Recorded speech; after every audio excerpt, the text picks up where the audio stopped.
నోరూరించే అరటికాయ ఫ్రై ఎలా తయారు చేయాలో చూద్దాం ఇప్పుడు. ముందుగా అరటికాయని మనం ఇలా చిన్న చిన్న ముక్కలుగా చేసుకొని పెరుగులో నీళ్ళల్లో కొంచెం పెరుగు వేసుకొని వాటిని ఇట్లా పెట్టాలండి. తర్వాత మనం బాండి తీసుకున్నాం, దాంట్లో కొంచెం ఆయిల్ అది వేసాము. కొంచెం తక్కువ ఆయిల్ వేసుకొని కొన్నిగా వేపుకుంటూ ఉండాలండి. మనం ఆయిల్ బాగా హీట్ అయిందండి. ఇప్పుడు మనం ముక్కలు వేసుకున్నాము.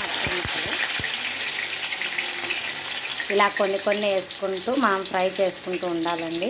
డీప్ ఫ్రై అయ్యేటప్పుడు మనకు బాగా ఇలా డీప్ ఫ్రై అయ్యే వరకు మనం ఫ్రై చేసుకోవాలండి. వీటిలో ఇక మనం తాలింపు అది వేసుకొని వీటిని కలిపేయడమే. అన్నీ మనం పక్కన పెట్టుకున్న తర్వాత దీంట్లో తాలింపు వేసుకోవాలండి. అన్నీ వేసుకొని అవి దీంట్లో కలుపుకోవాలి. ముందుగా కొంచెం ఆయిల్ అది వేసుకోవాలి. తర్వాత ఆవాలు, కరివేపాకు కూడా వేసుకోవాలండి.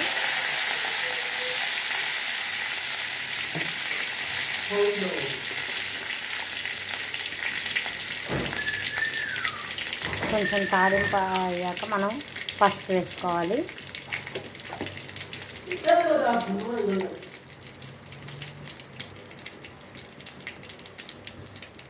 కారం వేసుకోవాలండి మీకు సరిపడంత. కొంచెం ఎక్కువ తినేవాళ్ళైతే కొంచెం స్పైసీ కావాలనుకుంటే ఇంకొంచెం వేసుకోవచ్చు.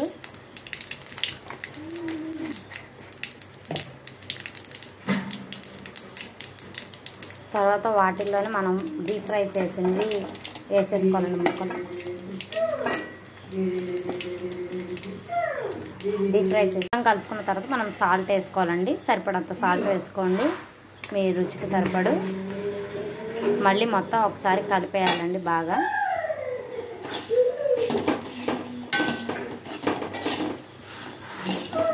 అంతేనండి, నోరూరించే అరటికాయ ఫ్రై రెడీ అయిపోయింది మీకు.